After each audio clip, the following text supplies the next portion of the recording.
लेकिन हम ये चाहते हैं कि सेंटर और स्टेट दोनों में जो सरकार बने वो एक होनी चाहिए। अगर बीजेपी की है तो दोनों में बीजेपी की होनी चाहिए, तभी हमारे क्षेत्र का विकास होगा, स्टेट का भी विकास होगा। किस समय पे पानी नहीं आता है, लाइटें बंद हो जाती है, सड़कें उधड़ी हुई है, सिलेंडर महंगे हैं, हर चीज़ें महंगी होती रहती है। ये चाहिए कि हमें इतना हुआ है कि यार हमारे बच्चे बेरोज़गार होते हैं, उनको रोज़गार नहीं मिलता है, तो वो हमारी तकलीफ़ें जो भी चुनाव के अंदर जो जीते हैं वो हमारी प्रथम ये समस्या का हल करे। जो भी मूलभूत सुविधाएं हैं जैसे पानी है, बिजली है, सड़क है, वो बिल्कुल भी कोई भी मंत्री बना, कोई भी राज्यसभा का सदस्य बना, वो सिर्फ इलेक्शन के टाइम में ही आता, बाकी कोई देख के नहीं जाता। नमस्कार, स्वागत है आपका इस खास प्रोग्राम सुनिए सरकार में। आज हम पहुंचे हैं उत्तर विधानसभा क्षेत्र में, जहां हम महिलाएं हैं और कुछ युवा हैं, उनसे भी बात करेंगे और जानेंगे जो विधानसभा चुनाव है किस तरीके होने के हैं और मुद्दे हैं जो रहते हैं, उनको लेकर हम चर्चा करेंगे। आज हम यहाँ पहुँचे हैं वैशाली नगर स्थित और हम इनसे चर्चा करेंगे। जी मैडम, विधानसभा चुनाव होने वाले हैं, तो क्या मुद्दे हैं आपको लगते हैं, कुछ बताना चाहेंगे आप? भाई हमारे क्षेत्र में तो पानी की समस्या है जो अभी तक सॉल्व हुई नहीं है। हालांकि विधायक जी वासुदेव देवनानी जी प्रयास बहुत कर रहे हैं कि हो जाए, ठीक है, पर हो जाएगी। लेकिन हम ये चाहते हैं कि सेंटर और स्टेट दोनों में जो सरकार बने वो एक होनी चाहिए। अगर बीजेपी की है तो दोनों में बीजेपी की होनी चाहिए, तभी हमारे क्षेत्र का विकास होगा, स्टेट का भी विकास होगा और जो भी समस्या रहती है वो दूर भी होगी, क्योंकि जब इससे अलग अलग सरकार होती है तो नहीं हो पाता है। महंगाई देखो तो इतनी बढ़ गई है, गैस के सिलेंडर देखो तो दाम इतने बढ़ गए हैं। महंगाई पे भी कंट्रोल होना चाहिए और लोगों को रोजगार मिलना चाहिए। इस बार फिर से प्रत्याशी देवनानी जी को मनाया गया है, बीजेपी ने वापस दाव खेला इन पर, तो क्या लगता है, उम्मीद है जीतने की?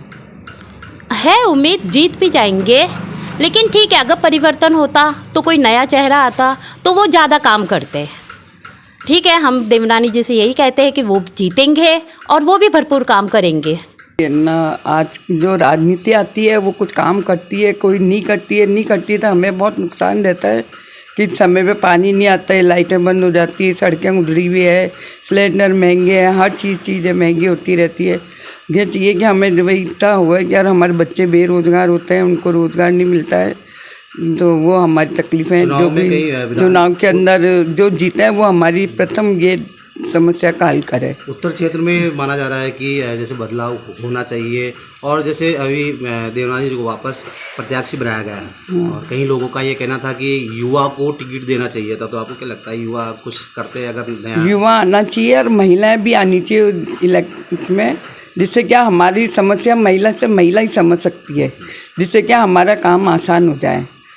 आदमी लोग सुनते नहीं है हमारी बात को। बाकी सब तो ठीक है, लेकिन जिस तरह से और उससे आपने बात करी और ये देखा कि महंगाई पे भी चर्चा हुई है और कई तरह की समस्याएं होती हैं, तो उन समस्याओं पर ध्यान देना चाहिए और हर किसी की मुश्किलों को सुनकर किस तरह से उसका समाधान निकालना चाहिए। ये सब चीज़ें जो भी जीते, जो भी बदलाव हो तो किस तरह का बदलाव होना चाहिए, आपको क्या लगता है, किस तरह का बदलाव ये हो कि जो भी जीत रहा है वो ये नहीं हो कि जीतने के बाद किसी की समस्याओं को ना देखे। मतलब गली मोहल्ला जहाँ जिस क्षेत्र का भी जिससे भी वो जीता है, उन कम से कम उनकी समस्याओं को तो वो ध्यान में रखते हुए उसका समाधान करें। हम और भी बात करेंगे इनसे आगे। आपको क्या लगता है, जैसे कि अभी विधानसभा चुनाव भी होने वाले हैं, सब अपनी अपनी बात रख रहे हैं, तो आप अपने विचार क्या रखते हैं? मेरे विचार से तो एक तो सबसे बड़ी समस्या जो अभी हो रही है वो है क्राइम की। अब क्राइम पे जो कंट्रोल नहीं हो रहा है तो वो कंट्रोल हो, और जो डरी भी है जनता उस क्राइम की वजह से। क्राइम किस तरह का क्राइम? क्राइम जैसे महिलाओं के ऊपर हो रहा है, जैसे बलात्कार, ये वो छोटी छोटी नाबालिग बच्चियों के साथ जो हो रहे हैं, इस तरह के जो है ये है ना, तो वो उस पर एक तो कंट्रोल होना बहुत ज़रूरी है। आप क्या कहेंगे? आपके देखिए, वर्तमान प्रतिपक्ष के अंदर जो 4 साल से विधायक रहे हैं अजमेर के अंदर, उन्होंने अपनी पूरी क्षमता के साथ और पूरी ताकत के साथ अजमेर उत्तर के अंदर चहुमुखी विकास कराया है। जब भाजपा सरकार थी तब उन्होंने बहुत अजमेर के लिए काम किए, जब भाजपा सरकार नहीं थी तब भी माननीय देवनानी जी ने अजमेर के लिए मुद्दों को विधानसभा के अंदर उठाया और लड़ झगड़ के अजमेर के लिए जितना विकास वो कर सकते थे उन्होंने किया। आप देखिए कि लगभग कुछ 90 करोड़ की तो सड़कें अपने यहाँ पे बनी है। आप अगर अजमेर उत्तर को घूम के देखेंगे तो जितने शिलान्यास लगे हुए हैं उसी के आधार पर पता चल जाता है कि विकास अजमेर में हुआ है या नहीं हुआ है। और अभी बात परिवर्तन की कर रहे थे तो निसंदेह जो पार्टी है वो ये तय करती है कि जिताऊ कैंडिडेट कौन है।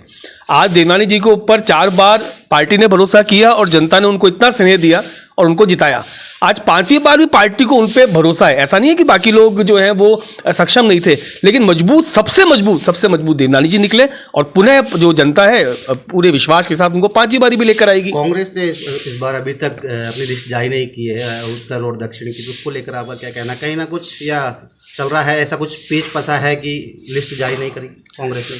देखिए, जैसे ही देवनानी जी का टिकट फाइनल हुआ, कांग्रेस की जो रणनीति थी वो सारी धराशायी हो गई, क्योंकि उनके सामने कोई दूसरा व्यक्ति आज तक 20 साल में नहीं खड़ा हो पाया, तो अब क्या खड़ा होगा।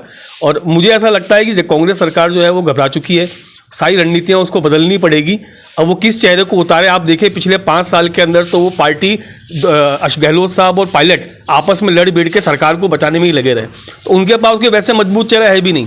तो पुराने चेहरों में से किसी को छाट के लेकर आएंगे तो भी देवनानी जी और भाजपा जो है कमल खिलेगा और प्रचंड बहुमत से हम लोग पूरे राजस्थान में सरकार बनाने जा रहे हैं। आपका नाम? मेरा नाम ब्रजेश माथुर।